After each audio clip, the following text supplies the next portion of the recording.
Director jurídico del Servicio de Impuestos Internos. Abogado, gracias por acompañarnos en Pauta Libre.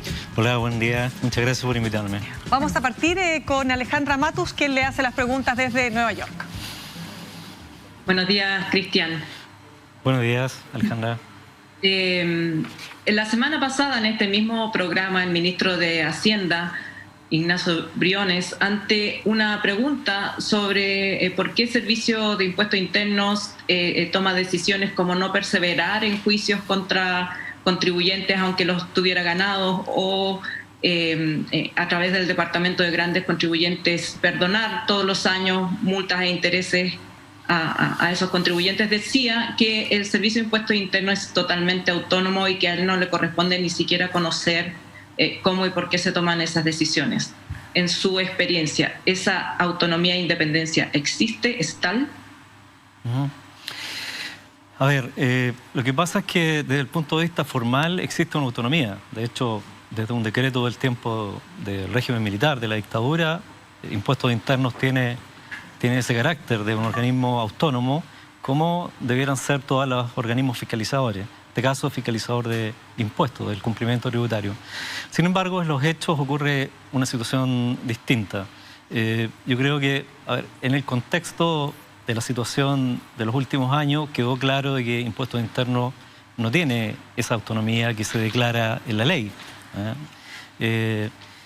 Y precisamente, ¿cuál es el punto acá? Recordemos que, para situarnos en contexto, recordemos que el año 2015 Impuestos Internos fue descabezado, luego de que se presentaran querellas por delito tributario en contra de Penta y SQM. Fue descabezado por el gobierno de turno.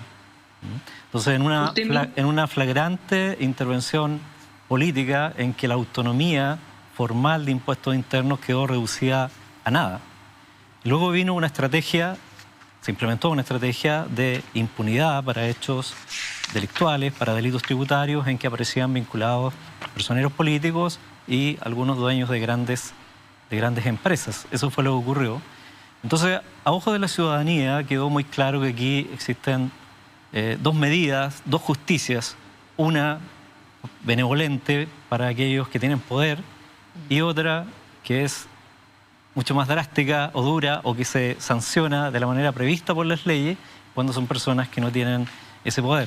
Ahora, sobre la autonomía que tú me preguntabas, además, yo creo que, bueno, a veces se hacen declaraciones solemnes de que el Servicio de Impuestos es autónomo o de que se resguarda debidamente el principio de igualdad ante la ley, pero muchas veces quedan precisamente en declaraciones, ¿no? La Constitución política asegura precisamente, la vigente, asegura la igualdad ante la ley, o que en Chile no hay persona ni grupo privilegiado, pero los hechos, muchas autoridades en su praxis niegan en los hechos esos principios que son tan importantes en una democracia, en el Estado de Derecho. Precisamente, hoy día Impuestos Internos no es autónomo. De hecho, voy a ponerles un caso, una situación en que se demuestra que no es así.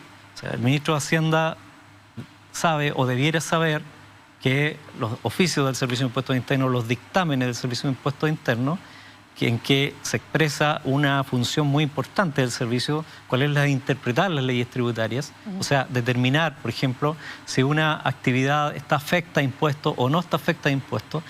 Esos dictámenes, que son, de acuerdo con la ley, facultad exclusiva del director de Impuestos Internos, antes de emitirse, son revisados por el Ministerio de Hacienda.